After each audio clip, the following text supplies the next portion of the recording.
Good morning, ladies and gentlemen. My name is Brian Myers, and today I'm going to present to you a little bit about analog sunset and the transition from analog to digital presentation systems. This is my fourth year at NWMET. I manage the audiovisual office at Portland State University. I work with Doug, whom most of you know. And I got to put out a little caveat there, although I haven't actually transitioned into digital. We haven't really transitioned into pure digital systems at all at Portland State. Definitely, we all, being in the know, we all know that analog sunset is the big buzzword right now. And so that's some of the things that we're going to talk about. So we're going to talk about exactly what is analog sunset, what it is, and more importantly, what it is not. We're going to talk about HDCP, what that means and how that relates to analog sunset, as well as to the proliferation of many other digital outputs that we get from a multitude of the devices that we use in our day-to-day lives as audiovisual people. And that with these digital outputs, how are we going to go the distances that we need to go as designers, installers, and users of media over longer distances, and going that distance, kind of what's out there. And then at the end, I'd really like to open it up as a dialogue to all of you, because I say from personal experience, not having put a lot of digital integration into things, if you guys have got some experience with doing that or something to know how, I'd like for you to bring that out and back to the table. Okay? So, what exactly is analog sunset? About 8-10 years ago, this group called Advanced Access Content System, they created, as Blu-ray and HD DVD were coming into propagation, they were creating a way to manage content, to keep content from spilling out into, not necessarily keep it from spilling out to public, but to keep it, I'm trying to think of the word, to keep it within means so that it didn't get pirated. Because there wasn't a whole lot of, there was some initial success with DVD, but as many of you know, being able to take and rip DVDs is a pretty commonplace thing. So what they did was that they came out with some stipulations, not only just on content protection, which we'll get to here in a few minutes, but also about how that content is going to be distributed by the disk and by the devices. And specifically, what analog sunset specifically refers to is to Blu-ray technology, and to Blu-ray to Blu-ray discs. And what that means is that some of the things they decided was that as of last December, except for previously existing devices, people that, the manufacturers that bought into this agreement and distribute Blu-rays and Blu-ray devices aren't going to be designing Blu-ray players with composite and component analog outputs. That doesn't seem like it's too big of a deal right now. And I don't think for most of us as end users, it's not a big deal. For a consumer, not a big problem. A lot of consumers nowadays are using direct HDMI connections from their TVs to their Blu-ray players, no big deal. But for us, this is pretty huge because, as we know with a lot of digital outputs, throw distances are very limited and truncated. And so this could become a potential issue. And then 2 years from now, at the end of December in 2013, anybody who's bought into this, no licensed player will be able to output decrypted content over analog video outputs. So what that means is that any discs or any players that come out after that can't use the decrypted content over analog outputs. And so it effectively goes from the analog outputs no longer being there, which has actually started to happen now, to content no longer being able to go out over the analog outputs, which is kind of big. Now, what that content specifically refers to is it doesn't refer to DVDs. It's just specifically Blu-ray players. And so some of the myth and some of the things that have been thrown out is that, will these things affect satellite? Will they affect TV? Will they affect cable TV? And a lot of the research I've done and a lot of the word I've got out there is that it will not. There's a lot of FCC regulations and rules that actually prohibit these type of things from happening to analog and set-top boxes and satellite TVs. So that's not going to be the issue. The issue really is with Blu-ray players. Now, I know there's some people that have a growing pool of Blu-ray players and growing pool of Blu-ray media and DVD. But a lot of the instructors that I've met and a lot of the instructors that I work with aren't in that boat yet. A lot of them are still doing VHS. A lot of them have transitioned over to DVD, and not many of them have transitioned over to Blu-ray yet. So, I mean, as much as this doesn't, to me, feel like it hits us now, it is something that we do need to be looking at, because 10 years from now, when VHS is really no more and DVD is really old, Blu-ray, a lot of these things will be on Blu-ray, and we need to begin, as we're thinking about designing our classroom technology and our distribution systems for the future, we need to really start incorporating these things and get on the ball now, so that when 2013 hits, we're not left in the dark, just with Blu-ray.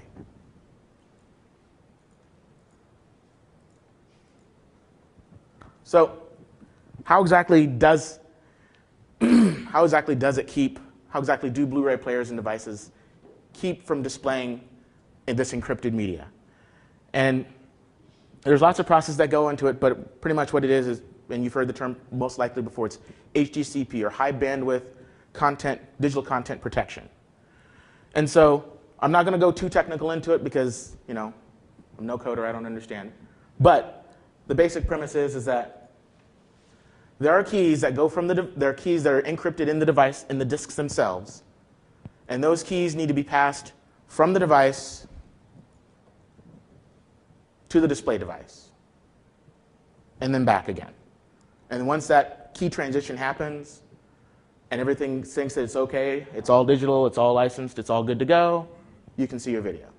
How many people here have watched or have a Blu-ray player at home or at the workplace? All right, and you probably noticed when you put your disc in, it can be sometimes a lot longer load times than you got for DVDs, per se. That time that it's taking that load time it's taking is actually when that key transfer takes place. And so, it's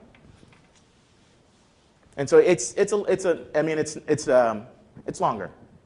And it can sometimes, particularly for instructors where they want to put something in, they want to be able to play it now, like Dr. Blazak was talking about yesterday with his being able to queue up VHS tapes and put them in and play and not really have that much of a delay. These things with Blu-ray players may be an issue. And and one of the big keys to this is that key that goes from the Blu-ray player to your display device, whether it be a monitor or a projector or whatever that may be, it's a digital connection. So I know sometimes in a lot of our locations where we go from the display device, we go from the players to display device, there's a lot of analog transitions. We go from digital sources to analog because it's cheaper and we can make analog throws a lot longer. And then we go back to digital at the tail end with the display device. And with those digital analog transitions, those keys get lost. And so if you break that chain, you may lose that content. And as we were saying before, some of that content protection isn't coming out yet, but it's on the horizon. And that's really what we're talking about when we refer to analog sunset. It's that increase of the height of the HDCP and that actually keeping us from viewing that content over digital display.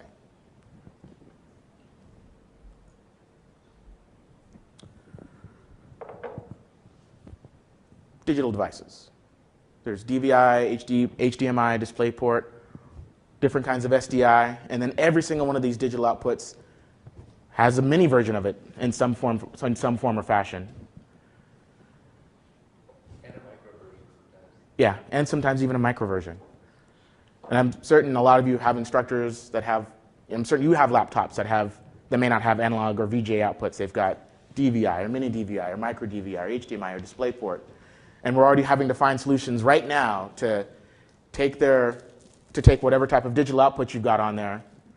And if you've got an analog system in your classroom, take it to digital, convert it to analog, throw it to your projector, or throw it to the display in the classroom somewhere, and then reconvert that back to digital so it can be displayed. Well, with HDCP protected content, like I was saying before, if there's any disassociation between between the digital signal back to analog, that information gets lost. So, what are some solutions that are out there that can help us keep those digital paths digital from from soup to nuts, from beginning to end? Many of you have probably spoken to a lot of people and a lot of manufacturers, and a lot of them are doing long distance throws using unshielded twisted pair, or UTP. And a lot of the manufacturers have them. A lot of those products are based off of what I've found is to be HD-based T products. And that's a company based in Israel that has come out with a codec that allows those things to be, that allows HDMI to be transitioned over UTP cable. And well, many manufacturers have them. One of the things I've read about the HD-based T products is that even though a lot of manufacturers have them, everyone has their own little spin or flavor on it. So if you have an AMX transmitter, you can't really use a Crestron receiver on the other end. Some of the ways that those specific manufacturers have built up their codecs for twisted pair transmission of digital signals is different. Some of them add RS-232 communication. Some of them don't. Some of them add audio over that. Some of them don't. Some of them use two twisted pair lines. Some of them use one.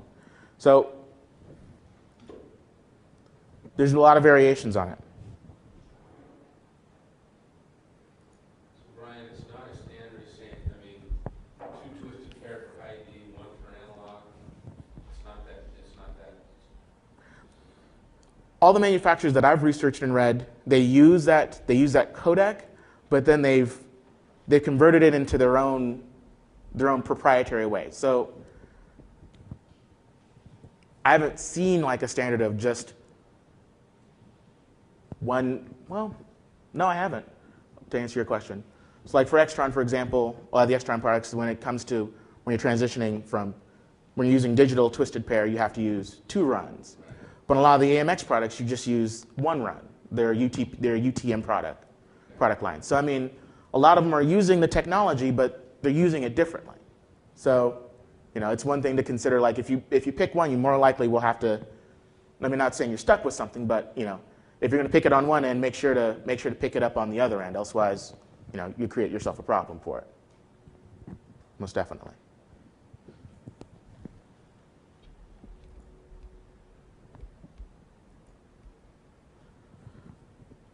And so really I wanted to open it up. Is there anyone out there right now? Because I mean, like I'm saying, I'm not using it. And so if any of you have any experiences or have any more knowledge about it. You're talking about that UTP product? Either UTP or, how you get Blu-ray transmissions and keep HDCB content from head to tail end, like any of it. What you got, Gary? It wasn't one of the rooms I'm responsible for, but I got involved in testing our Performing Arts Center, got some money and installed Crestron. I don't think they call it CrestNet anymore, but it's a two pair. Their digital media? Right. Mm-hmm. From the little interface panel that takes anything you throw at it and converts it, and then converts it back into projector. We had a lot of trouble with what I would call EDID, electronic display ID data. Mm-hmm. What it stands for, and just getting the laptops that talk analog. Once we were able to figure that out, but the systems are a little buggy. They take a little time to work out. But they did not at that time want to attack the Blu-ray problem, but it'd be interesting to see. I just came from Extron school and sort of related to this. One of the things that Extron alerted me to, because I'm a big Blu-ray fan, is that you know how Blu-ray players have gotten so cheap in the last year in particular? I mean, you can buy one now for $100.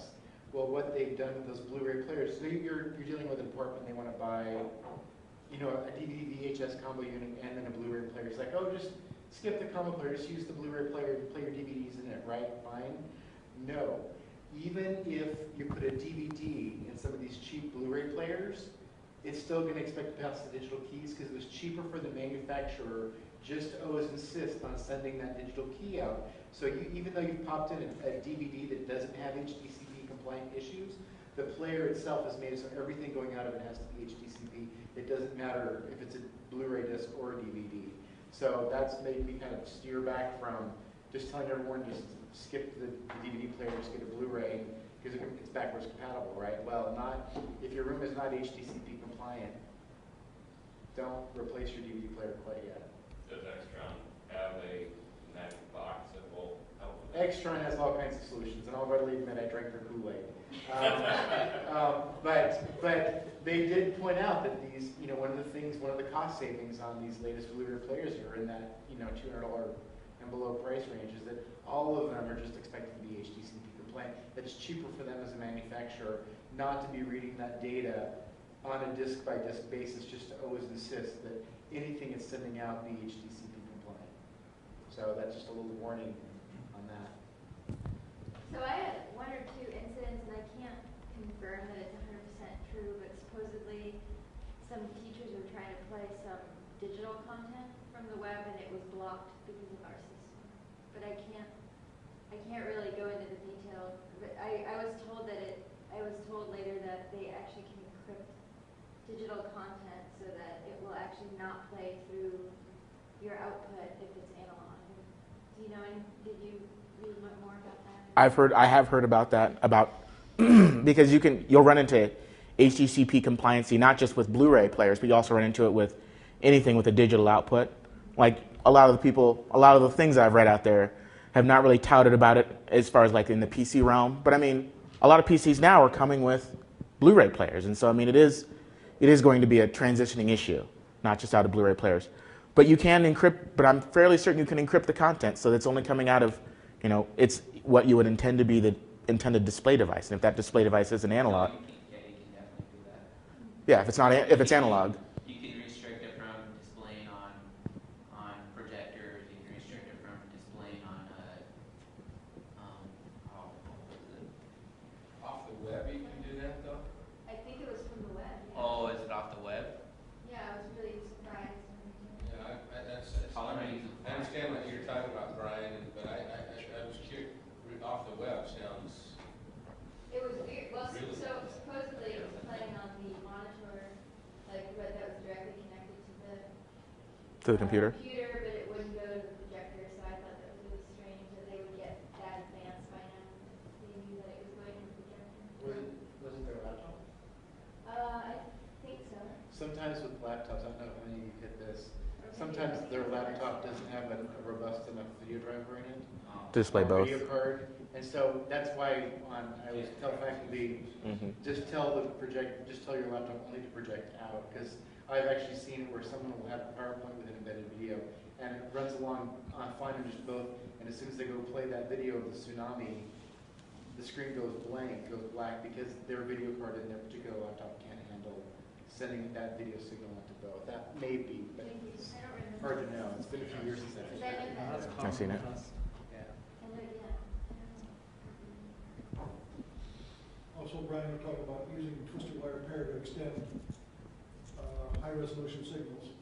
There's a new company which displayed some equipment, I think it was TV1 up at Mount Hood Video, which uses, most of our rooms have 5-wire coax going to the projectors. This would allow that wire to be used with HDMI or DVI signal, Ooh. But at a much higher quality than twisted wire pair. will it transmit the keys that he's talking about? Yeah, because That's the key, yeah. it's digital encryption both 5-wire ways. coax to transmit rather than a twisted wire pair. The existing coax? Yes. It probably gets greater bandwidth, doesn't it? Well, it's a little broader bandwidth, yeah. So is it just a receiver and a transmitter? Yes, but it allows you to use your already in place 5-wire coax. TV1. Was that TV1? I think so. I don't know, it was one of the companies that displayed up at Mountain Video, and I can't remember whether it was TV1 or another company. But it passes keys and yeah, submitted and all it was that. an interesting device because it would allow you to use your existing infrastructure to update to a digital signal to your projector. That's perfect. Can you say, just anything about the cost, how much would it cost to your? If I remember correctly, it was about $300 a box, about $600 for the system. That's not bad. 600 you can convert their existing to a digital. Yeah, A lot of I know a lot of manufacturers are coming out with switchers that have, and I've heard the term phrased as key minder, and so what that means is that the switcher would be able to be a place card to hold digital keys, and so whereas much as the key would be going from the player to the switcher, and it would keep a contiguous communication between it, so that you could get more of a seamless switch if you were going from one digital source to the next. I know we had AMX training last week, and they had a product that has that. And I know I was reading in an Extron white paper about some of their new switchers that are coming out with that. So that's definitely something to keep in mind to help. You know, if the device would already be on and the player's already in, you know, you're not losing that transition of keys if you're going from one device to the next. And so that's definitely something to keep in mind. So I think at least for us at the middle is also, we don't have any digital world right now. So for us have to be finding a solution to defeat the digital. Yeah. Rather than, because we don't have to find a way to replace it. I mean, yeah, I would safely say really we're all in that boat. Like, you know, we've really made this last push in the last 5 to 10 years to really, you know, get all of our classrooms with technology, you know, but, you know, now we're at that, I'm not saying at a critical point, but how do we take all the money that we spend on these new classrooms and, you know, just spend what we need to make them digital compatible without having to, you know, tear it all down and, you know, rebuild it again. Like, Is there anyone here that they decided they're going to, from this point on, they're only doing digital on all their rooms of their, is anybody just, We haven't made that decision, but we had a department come to us with a unique request just in the last 2 weeks. And I'm asking us to see if we can't come up with an all-digital solution for that. Check with our vendors to see what they've got and use that as a beta test for if we roll out more general pool classrooms, if this is something we could adopt in those, because it'd be nice if we get our wiring standardized so it is HDCP compliant all moving forward, so we don't create this blockade coming up where we're going to have even more rooms that are not HDCP compliant, and then it's just going to create a bigger problem for ourselves. I'd like to see if we can't investigate that with this run. one of the things we're thinking is starting this summer, only buy projectors that have an HDMI input. Also, do you think that's worth having, switching the projector to that? Seems like that's kind of stock Yeah. anymore. That and wireless, you know, Wi-Fi capabilities seem to come in all So flavors. to you, is this should be it? I think it's a worthwhile investment on the projector end, because whatever solution you're going to have that's going to help, you know, translate it be from digital on both ends. If your projector's already got it, then, like, you know, that's one less thing you know that you need to upgrade along the path. And I think as long as it has a TDI input, you can get a small adapter. And then, you know, your switcher was the heated monitor on it and all that. I don't think it's, I mean, it's an added expense to get the adapter, so I don't know how much more the projectors cost with HDMI. Do they do Panasonic? What's like, do these have HDMI? I think these have HDMI. I think they updated this, it's going to have HDMI. Yeah. Yeah, 400. This is end of life, and I wouldn't be surprised if it's end of life because it doesn't have an HDMI input in it. Because we bought most of our projectors in the last year and a half, and they don't have, but they're still, you know, digital capable, But what's their native resolution? pretty high. I don't. A lot of them are still WXGA and Yeah. XGA and SSXGA. A few that are like, Yeah, I mean, these are standard classroom installs for Yeah. lecture rooms, the Panasonic FW300s. So. Yeah, we don't have too many projectors that are running, you know, full native, you know. none of them. We don't set to that anymore. I thought one or two of them. I would say one. I thought one or two of them did. Creamer 53 Right. and Wind Creamer 71's back.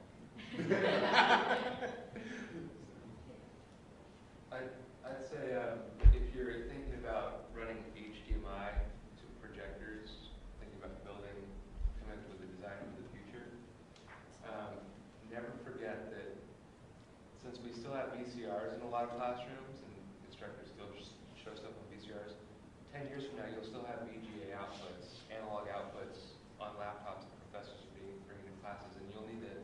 even though a laptop's a digital device that converts to an analog output, you'll need to convert that analog output back to a digital if you're going to a full digital system. Well, we're thinking to start this summer to add the HDMI cable to our, we were already running VGA and video, so we're thinking to add that. Even though not a lot of our laptops may have come next year. You do pose a good philosophical question, and that is, what's our obligation to support the ones who hang on to the old technologies? I mean, it's easier to dig out a 16 millimeter from the basement, but to actually start hanging around to old data projector equipment doesn't seem proper. And anyone with a 10-year-old laptop should be turfing. I guess that's probably a question for the administration, because they're the ones that are going to be working with the staff members, and if a staff member in the philosophy department or an instructor says, well, I have to use this to teach it, and the administrators say, okay, you have to, then the school needs to pony up and. But that's a sign of an administrator who's not keeping up with the times either. Oh, there's a lot of. Yeah, but you can't keep supporting Windows 98, No. you know, Mac OS 7.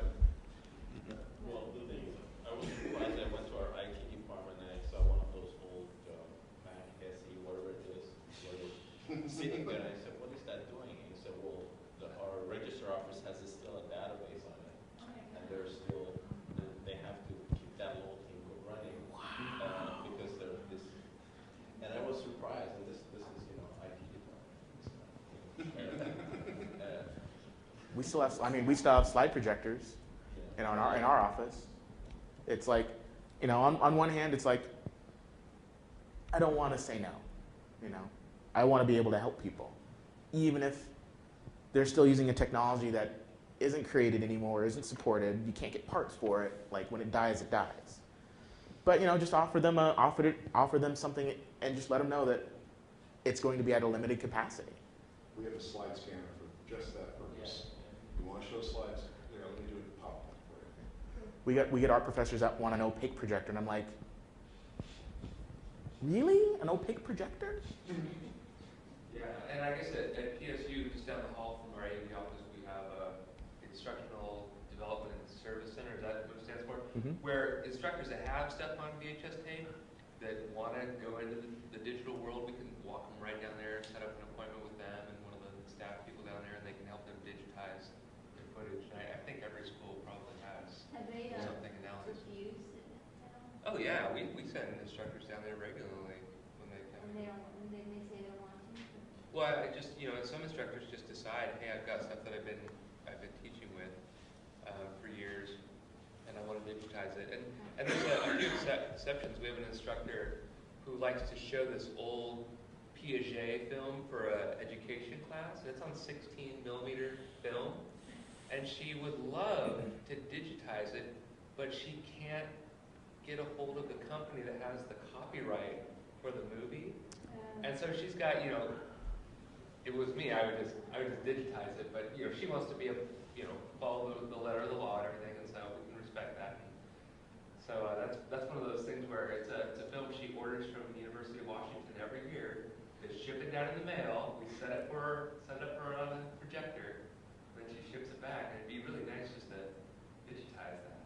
I think you can with that Library of Congress ruling. I mean, that's exactly the kind of thing that was trying to address, I think, is those kinds of circumstances. Because at some point, your 16 millimeter per player It's is gonna forever, stop. Right. and you're not going to be able to fix it. Right. Yeah. So, I mean, I know, we spent a few years, but 5 or 6 years ago, we had a couple. These were things that we owned, things that the university filmed, but we had to set it up with a video camera shot on it and capture it that way. I mean, that was the only thing we had left to try to grab it, because the film was deteriorating for one. The player, you never know when the player was going to break, and then it was bye-bye, and then there's no option. So, Right. I think the challenge we face is we have faculty who absolutely want to embrace the digital realm, and then we have faculty, because Randy last night did a really good job representing the spectrum of that. we have faculty who are like, you know what, my chalk, I know when it's running low, it doesn't have a battery. And they're the ones that want to stick to that old technology, and we are trying to make sure we try to meet their needs at the same time saying, come on, that videotape you recorded in 1992 off of PBS, come on, you've got to find other content now, please, please. So that's the challenge. Yeah, good. Our latest building that is under renovation now, the media contract did not put any VHS players in. It's the first time for us, so we didn't spec a VHS. And I wrote a letter, a little blurb in our campus newsletter, kind of the same title as this, the analog sunset or VHS fading into the sunset, and letting them know. I mean, what are you going to do when that tape that's so precious to you gets eaten by one of these old machines, and then it's ruined. So now that it's actually working, is the time to transfer it, not when it's disintegrating. We started that program 2 years ago at our college, and we encouraged our instructors to go to the library with their content to see if that's available on DVD, and see if the library can procure it, or purchase it, or find it in another resource.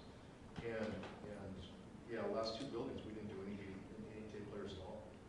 How's the reception been? Spotty at times, because we still have the same pushback. We got some guy that's recorded an extra slow speed, 120-minute tape back in the 80s, so he shows every quarter. It's horrible. There's no color left to it. The tape is so worn, you can see through it, but he insists he's got to play that. And it's like, well, fine. I'll bring in so our desk, we have a video inputs on the back of it. So we can just we can bring a VCR and plug it in and say, here you go. When it's done, we treat the VCRs now as checkout items in the library. So if they need one, they can check it out, take it to the classroom, plug it in, use it, and bring it back.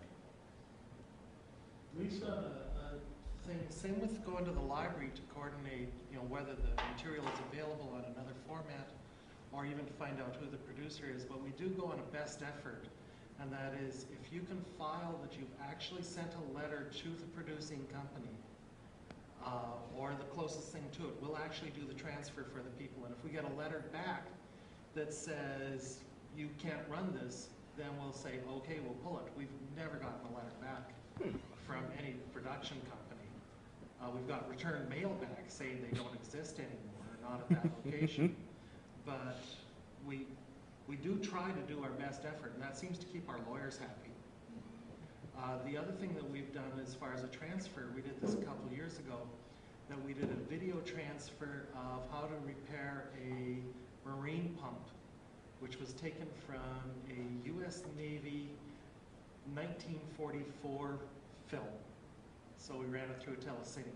That one was the only one we've ever actually worked on that was beyond the statute of limitations. It had actually passed its 50-year copyright. And it's still current. It looks funny, but it's still current.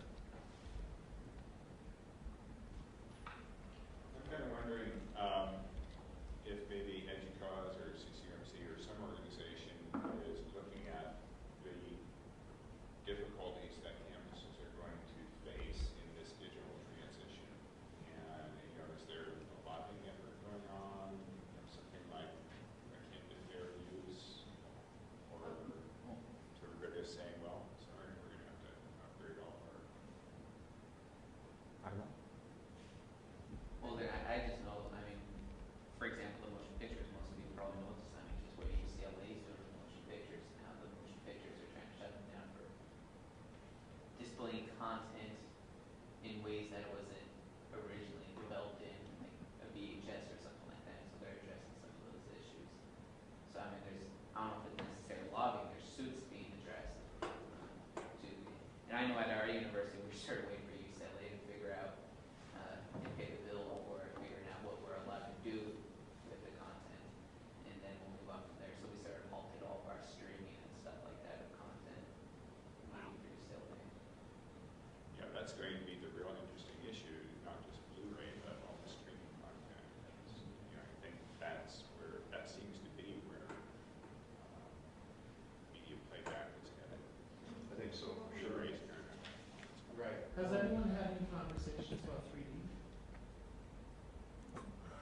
Cool. You project the body and then you strip the body down to the cardiovascular system or digestive system in 3D and kind of look around. It's creepy weird. But two projectors, polarizers in front, you have to wear glasses, have to have a special screen. But it's the only one that we have. So, won't probably work yet. If you remember last year, if you were at last year's conference, BSU has one of the Boise State, and they were demoing that there. They have that QCA keys. Yeah, that was. Was it like a visual dissector? Yeah. They had various different programs, but the 3D room with the glasses is utilized to see that kind of stuff. It was interesting. I know I believe they're struggling with just keeping it busy. I don't think people are prepared to take full advantage of what that really means yet. That's part of the problem. It's the utilization. It's expensive and you got to justify that with utilization. That's a little. I'm not sure we're all really there yet. I think we're still waiting for TV manufacturer to produce 3D TV without wearing glasses, and I think Nintendo has come up with the first one. The 3DS. DS that came up without the glasses. So that's Yeah. the first one. I visited a forum that's visited by the big studios, Fox, Warner Brothers, they're all there. And they actually, some of the insiders that communicate with them are saying off the record they think Blu-ray is going to be popular for another 5 years, and then everyone's going to just expect to be able to stream everything. That, the DVD market has already pretty much, fallen off the cliff. But the issue I look at then too is that, one of our computer techs came to us and said, well, computers are no longer shipping.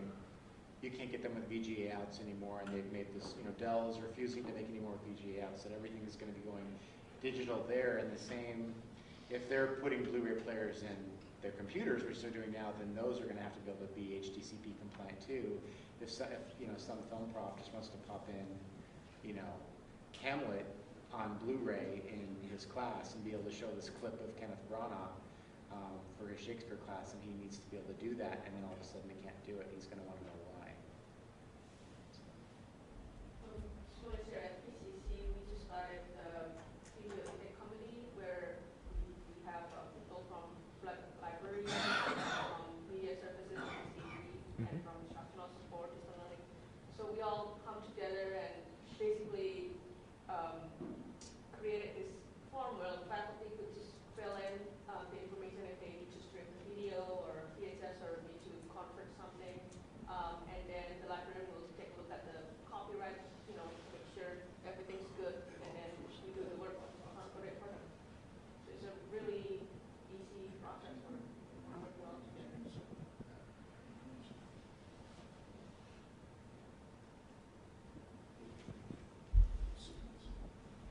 Questions?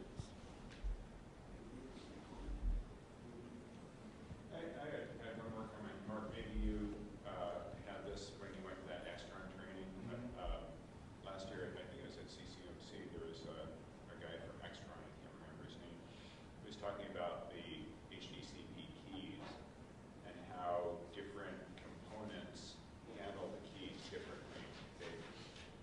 They don't all send out the same number of keys. They skip key number 4 or 5 or something like that. So if you've got, a switcher and some other components from a monitor, and they're all looking for this key, some components may not see take the that. key.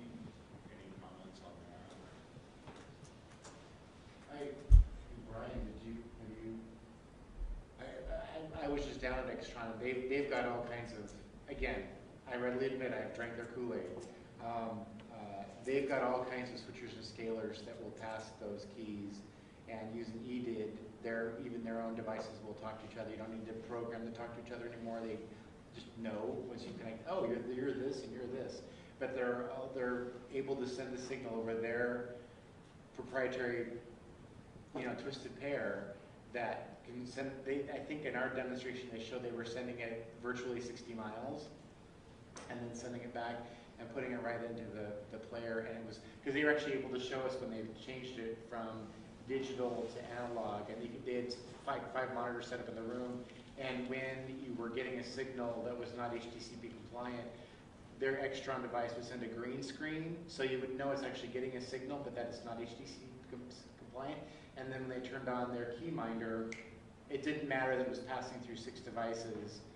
All of a sudden you got the image, because I think they were showing Terminator 2 or something. But it was really great for them, for that product. You could actually yes, it is getting a signal, but the problem is the signal is not HDCP compliant. And that's why I've got this large screen projection looking at me. So, but I think all the manufacturers are seeing frankly, like Randy was talking about last night, a commodity issue here where they're going to see that a lot of universities and campuses are going to have to make their rooms HDCP compliant, and they're all scrambling to make products that are better than the competitors to deal with the passing of those keys and which ones can it drop and still be HDPC compliant and which ones not. And they're getting pretty sophisticated about it, at least what I saw at Extron. I guess I was sitting here thinking, has anybody added the HDMI capability by buying just a projector and trying to work around an existing switching system? You could probably program the Extron to just switch to that HDMI input and not have to change out a switcher, because that's another huge. Some companies are coming out with really long throw HDMI cables. Yeah. So I mean, if your room is pretty small, you could fandangle a cable to the projector directly and then switch to the source. But I mean, from what I understand of the spec for HDMI, there's no specific, from what I understand of it, there's no specific mention of exact prescribed throw distances for transmission. So that's even something I'm not really too hip on. Well, the other thing we're going to get with is, I'm sure all of you have been hearing from your vendors about short throw projectors in the last year too, and a lot of them have HDMI inputs. And for one room that we've just set up for the library, we did actually we're not even running the HDMI cable through the Extron. It just goes straight to the flat panel screen. So in that way, that one is automatically just passing the keys okay, and we're just telling the Extron to change the source. But that's only doable because it's a short throw room and the podium's right here and the projected image is right here, and it's not even 12 feet. So the HDMI cable isn't an issue there, but that's a rare case. That's a small little viewing room.